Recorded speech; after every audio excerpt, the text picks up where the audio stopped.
Friends, स्वागत करती हूँ आपका आपके अपने चैनल पर। आज की हमारी वीडियो है तुलसीदास जी का जीवन परिचय, जो कि वेरी शॉर्ट है। एज ए पीडीएफ मैं इसको आपको यहाँ पे समझाऊंगी। तो इसमें आपको वेरी डिटेल चीज़ें, जैसे कि उनके जीवन परिचय से रिलेटेड उनके जो साहित्यिक विशेषताएँ रही हैं, जो कि एक परफेक्ट जीवन परिचय के लिए चाहिए होती हैं, ये सभी आपको इस वीडियो में मिलेंगी। तो वीडियो को एंड तक देखिएगा और इसको आप याद कीजिएगा। महाकवि गोस्वामी तुलसीदास, यानी इनका पूरा नाम ये था। इनकी जीवनी हम आज करने जा रहे हैं। इससे पहले मैं आपसे रिक्वेस्ट करती हूँ, अगर आपको किसी भी कंटेंट से रिलेटेड समस्या है तो आप मुझे ज़रूर बताएं। मेरी पूरी कोशिश रहेगी कि मैं आपके लिए कंटेंट को प्रिपेयर करूँ और आपकी हेल्प करूँ। सेकंड, अगर आपको वीडियो अच्छी लगती है तो शेयर करना ना भूलें और सब्सक्राइब करें अगर आप चैनल पर नए हैं तो। चलिए अब हम यहाँ पे तुलसीदास जी का जीवन परिचय करते हैं। महाकवि गोस्वामी तुलसीदास, ये हिंदी साहित्य के कह सकते हो श्रेष्ठ कवि माने जाते हैं। इनकी शुरुआत करते हैं हम जीवन परिचय की। इनका जो जन्म है वो 1532 में 1532 में उत्तर प्रदेश के बांदा जिले में स्थित राजापुर गांव में हुआ। इनके जन्म का जो विक्रम संवत है वह 1589 माना जाता है, यानी संवत के हिसाब से इनका 1589, और नॉर्मली अगर हम इंग्लिश कैलेंडर के हिसाब से देखें तो 1532 इनका जन्म माना जाता है। तो दोनों आप मेंशन कर सकते हो, ज़रूरी नहीं है कि आप यहाँ संवत के हिसाब से बताओ। इनके जन्म समय में काफ़ी मतभेद है, यानी जो भी लेखक रहे हैं वो काफ़ी इन पे अलग अलग विचार देते हैं। इनके जन्म की जो तिथि है वो अलग अलग बताते हैं। कई जगह इनका जन्म विक्रम संवत के हिसाब से कितना माना गया है, 1554। यानी जितने भी साहित्यकार रहे हैं, इतिहासकार रहे हैं, उनके अकॉर्डिंग अलग अलग है। गोस्वामी तुलसीदास भक्ति के राम मार्गी शाखा के प्रतिनिधि कवि रहे हैं। नाम से पता है आपको ये भी पता है इन्होंने रामचरितमानस की रचना की थी। तो ये राम के सबसे ज़्यादा बड़े भक्त माने गए हैं। इसके प्रतिनिधि, इसी के शाखा के प्रतिनिधि कवि रहे हैं, यानी ये रिप्रेजेंट करते थे राम मार्गी शाखा को। अब इसके बाद आगे देखते हैं। गोस्वामी तुलसीदास जो है, हिंदी की साहित्य में वह स्थान इनको मिला हुआ है जो स्थान संस्कृत साहित्य में वाल्मीकि और वेद व्यास को मिला हुआ है। ठीक है, अब यहाँ पे हम बात करते हैं इनके जन्म के बाद धीरे धीरे जैसे इनकी फैमिली मेम्बर्स के बारे में भी डिस्कशन होता है। तुलसीदास जी के पिता का नाम आत्माराम दुबे और माता का नाम हुलसी था। ठीक है, कुछ विद्वान तुलसीदास जी का जन्म स्थान सोरों जिला एटा उत्तर प्रदेश भी मानते हैं। ये आप वहाँ पे लिख सकते हो यहाँ के बजाय। कहा जाता है कि तुलसीदास जी अभुक्त मूल नक्षत्र में पैदा हुए थे और जन्म लेते ही इनकी अवस्था 5 वर्ष के बालक के समान थी, यानी इतने हट्टे कट्टे ये थे। इनके जो है मुंह में दांत भी निकले हुए थे। तुलसीदास जी को उनके माता पिता ने अनिष्ट की आशंका से त्याग दिया था। यानी पहले आपको पता है हमारे यहाँ लोकेलिटी में भी, हरियाणा में भी इस तरह के अगर बालक जो है पैदा होते हैं तो उनको जिन्न कहा जाता था पहले। आजकल उनको किसी न किसी जो देवी या राक्षस से कंपैरिजन करके उसका वही नाम रखते हैं, या उनको त्याग देते हैं, या कई ऐसे भी होते हैं उदार हृदय वाले रख लेते हैं। तो यहाँ पे इनको त्याग दिया गया था किसी अनिष्ट की, यानी कि वो जो है भय से इनको त्याग चुके थे। तुलसीदास जी का पालन पोषण मुनिया नामक एक दासी ने किया, यानी इनको अडोप्ट या इनको गार्जियन का जो नाम इनके मुनिया देवी। तुलसीदास जी का बचपन बहुत ही कष्टपूर्ण, बहुत ही संघर्षपूर्ण बीता। अब यहाँ पे ये किसी दासी ने इसको ले लिया था, तो जिस वजह से क्या है इनका जीवन जो है कष्टपूर्ण बीता, संघर्ष बहुत इन्होंने किया। अब बचपन का नाम यहाँ पे बात आती है, आप लिखते रहिए अकॉर्डिंग टू दिस क्वेश्चन, अलग अलग मेंशन करते रहना। तुलसीदास जी के बचपन का नाम क्या था? राम बोला, क्योंकि ये राम को ज़्यादा मानते थे। खैर किसी न किसी का तो इनके ऊपर जो है प्रभाव पड़ा ही होगा, जिस वजह से ये राम भक्त बने। तुलसीदास जी की पत्नी का नाम रत्नावली था, पंडित दीनानाथ पाठक की पुत्री थी, यानी इनकी पुत्री रत्नावली तुलसीदास जी की पत्नी बनी। इनके 2 गुरु थे, अलग अलग मेंशन करते रहिएगा।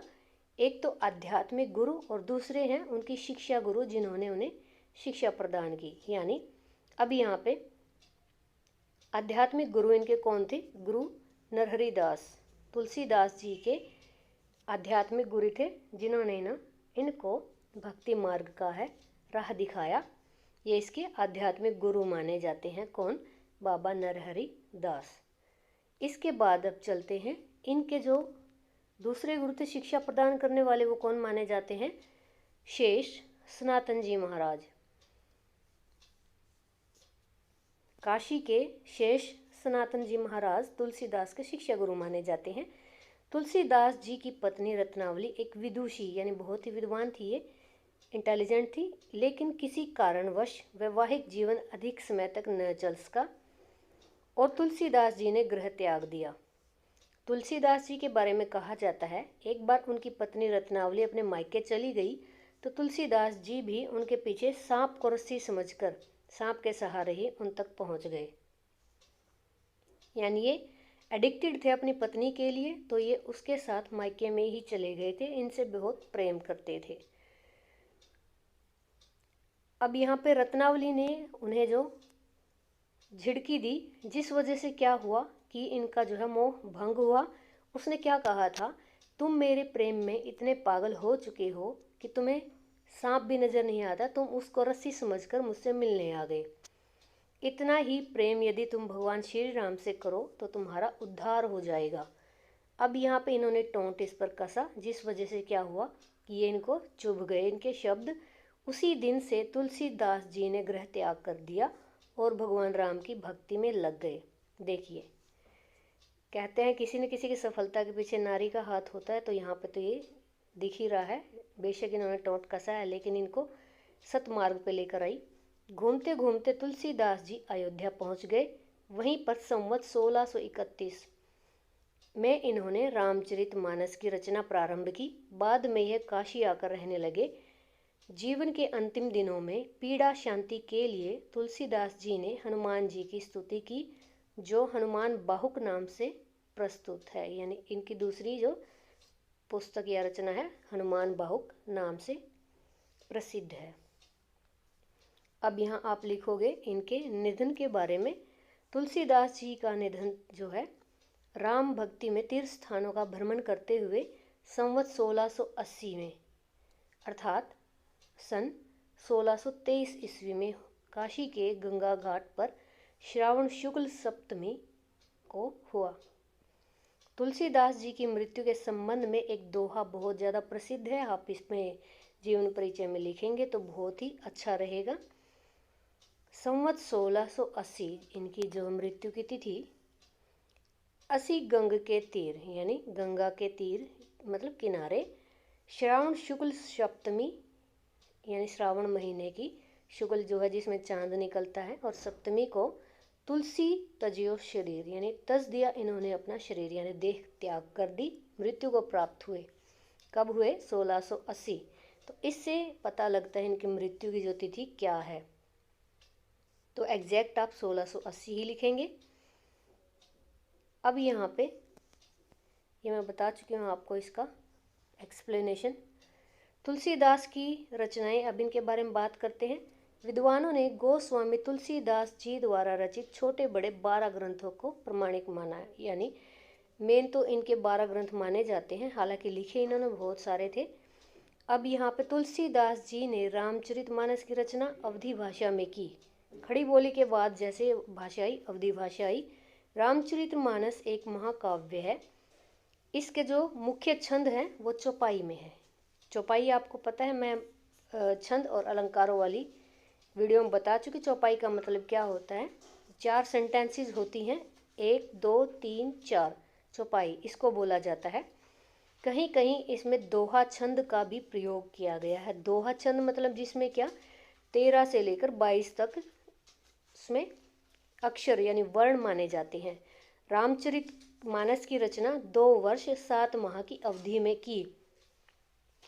यानी जितना संविधान बनने के आसपास समय लगा था, इसके नियर अबाउट ही रामचरितमानस की रचना इन्होंने की, इतना ही समय लिया इन्होंने।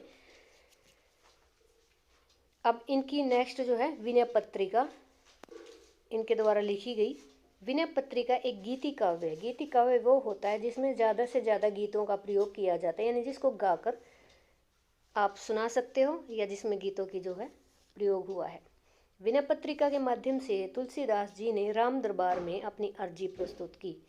विनय पत्रिका में विनय व आत्मनिवेदन के पद हैं, यानी रिक्वेस्ट है, प्रार्थना है। विनय पत्रिका की रचना तुलसीदास जी ने ब्रज भाषा में की। रामचरितमानस की किस में की थी? अवधि में की थी। खैर ये तो समय है, लेकिन अवधि में की थी। अब यहाँ पे विनय पत्रिका की इन्होंने ब्रज भाषा में इसकी रचना की। नेक्स्ट है कवितावली। कवितावली एक मुक्तक छंद है या मुक्तक काव्य है। कवितावली की रचना भी तुलसीदास जी ने ब्रज यानी विनय पत्रिका और कवितावली दोनों ही ब्रज भाषा में की है इनकी रचना।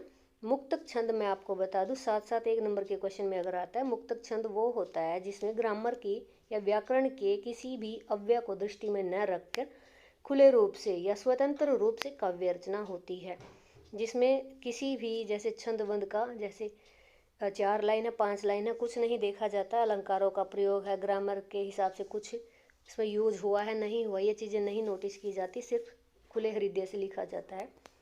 दोहावली नेक्स्ट, कवितावली के बाद दोहावली। दोहावली तुलसीदास जी का एक मुक्तक काव्य है, सेम चीज़ आप यहाँ भी लिखोगे। नेक्स्ट है गीतावली। गीतावली एक गीति काव्य है और इसमें रामलला नछू प्रबंध काव्य है। प्रबंध काव्य से आप समझेंगे इसमें सारे जो है व्याकरण की दृष्टि को नज़र में रखकर काव्य को या छंद या अलंकारों की दृष्टि से इसको एक प्रबंधित काव्य माना जाता है। वह लोग गीत शैली पर आधारित रचना है। इसमें 2 चीज़ें हैं, प्रबंध काव्य है और गीत शैली है। इसके बाद हम चलते हैं वैराग्य संदीपनी, एक प्रबंध काव्य है। रामाज्ञा प्रश्नावली, इसमें ज्योतिष विषय ग्रंथ है, यानी ज्योतिष से रिलेटेड ये इनका ग्रंथ है। जानकी मंगल पार्वती मंगल, ये दोनों रचनाएं तुलसीदास जी के प्रबंध काव्य की रचनाएं हैं। क्वेश्चन मुश्किल नहीं है, आपको लगता हो ये ऐसे टफ वर्ड इसमें दे रखे हैं, रिपीटेशन भी तो है, आप ये चीज़ देखिए आपके लिए आसान है, तो ये शब्द याद कर लीजिएगा। बरवे रामायण, यह एक मुक्तक काव्य है, तुलसीदास जी ने रहीम के अनुरोध पर लिखा था। कृष्ण गीतावली, यह भी एक गीति काव्य है जो वृंदावन की यात्रा के अवसर पर तुलसीदास जी ने लिखा था। अब नेक्स्ट, यहाँ पे अब हम इनकी जो भी रचनाएं हैं वो एक ट्रिक के माध्यम से करेंगे। ट्रिक को बिल्कुल ध्यान से समझिएगा और अच्छे से लर्न कर लीजिएगा, ताकि अगर कोई भी आप इनकी रचना भूल जाएं तो थ्रू ट्रिक आप उसको याद कर सकें।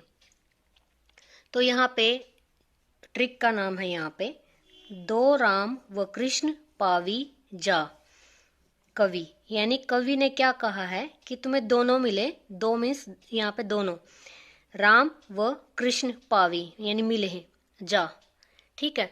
तो इससे आपको राम से तो यहाँ पे जितनी इनकी चारों के चारों रचनाएं हैं राम से शब्द से आपको पूरी मिल जाएंगी। रामचरितमानस, रामाज्ञा प्रश्न, रामलला नछू और बरवे रामायण, राम से ये रचनाएं हो जाती हैं। यहाँ पे 2 से दोहावली याद कर लीजिएगा, व से वैराग्य संदीपनी, कृष्ण से रिलेटेड ये अभी आपको याद हो जाएंगी, गीता भी इन्होंने गीता का ज्ञान दिया था, कृष्ण गीतावली और दूसरा गीतावली। पावी से क्या, दोनों शब्दों से, पा से अलग और वी से अलग बनेगा। पा से पार्वती मंगल और वी से विनय पत्रिका, जा से जानकी मंगल और कवि से कवितावली। तो ये छोटी सी ट्रिक है, आप इसको अच्छे से याद कर लीजिएगा।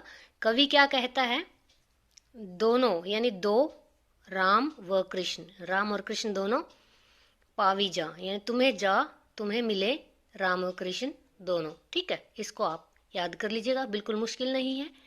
इसमें सिर्फ आपको अगर टफ लगेगा तो विनय पत्रिका और संदीपनी लग सकता है, बाकी सब आसान है, तो आप इसे अच्छे से लर्न कर लीजिएगा। नेक्स्ट है इनके काव्यगत विशेषताएं, जो कि किसी भी क्वेश्चन का पूरक या एक निष्कर्ष या इनका जो है क्वालिटी मानी जाती है, जिसमें इनकी साहित्यिक विशेषताएं बताई जाती हैं। यहाँ पे काव्यगत विशेषताएं, तुलसी साहित्य में लोकहित लोक मंगल की प्रखर भावना दिखाई देती है। यानी कि प्रखर मतलब क्या है, यहाँ पे गाढ़ी भावना या गहरी भावना लिख सकते हो। तुलसी ने अपने समय में प्रचलित यानी फेमस अवधी और ब्रज दोनों भाषाओं का प्रयोग किया। ये भी आप लिख सकते हो, आपको याद हो गया होगा। यहाँ पे सबसे ज़्यादा क्या है, समन्वयवाद तुलसीदास जी की भक्ति भावना का सबसे बड़ा गुण है।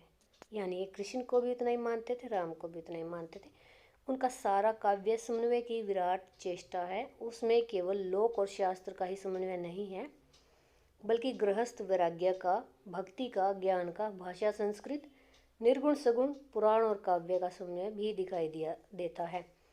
तुलसीदास जी ने राम मानवीय मर्यादाओं और आदर्शों के प्रतीक हैं। यानी ये भी अपनी पत्नी की खोज में श्री राम की तरह गए थे और ये भी उसी इनकी तरह मर्यादित पुरुष रहे हैं, जिनके माध्यम से तुलसी ने नीति, स्नेह, विनय, त्याग ऐसे आदर्शों को प्रतिष्ठित किया है। तुलसीदास जी को हिंदी का जातीय कवि भी कहा जाता है। जातीय कवि का मतलब क्या है, हर तरह के ग्रंथ इनके द्वारा लिखे गए हैं, हर धर्म जाति पर ग्रंथ इन्होंने लिखे हैं। नेक्स्ट हम चलते हैं। तुलसीदास जी को समन्वय का कवि भी कहा जाता है। ये इम्पोर्टेंट है, एक नंबर में आ सकते हैं। जातीय कवि, समन्वय का कवि, काली काल का वाल्मीकि कहा जाता है। नाभादास ने इनको कहा था काली काल का वाल्मीकि। आचार्य रामचंद्र शुक्ल जी ने तुलसीदास को भारतीय जनता का प्रतिनिधि कवि, यानी कि इनको भक्ति मार्ग पे लाए तो प्रतिनिधि कवि कहा जाता है। तुलसीदास जी का अलंकार विधान भी बड़ा मनोहर है, जैसे कि उपमा, रूपक, उत्प्रेक्षा सबका प्रयोग इन्होंने ज़्यादा किया है। तुलसीदास जी को गौतम बुद्ध के बाद सबसे बड़ा लोक नायक माना जाता है। डॉक्टर ग्रियर्सन ने इन्हें एशिया का सर्वोत्कृष्ट कवि कहा है। डॉक्टर ग्रियर्सन ने इन्हें एशिया का सर्वोत्कृष्ट कवि कहा है। ये सारे इनके नाम जो है आपको याद कर लेने, ताकि कभी भी एक नंबर में आए तो ये आपके लिए आसान रहे।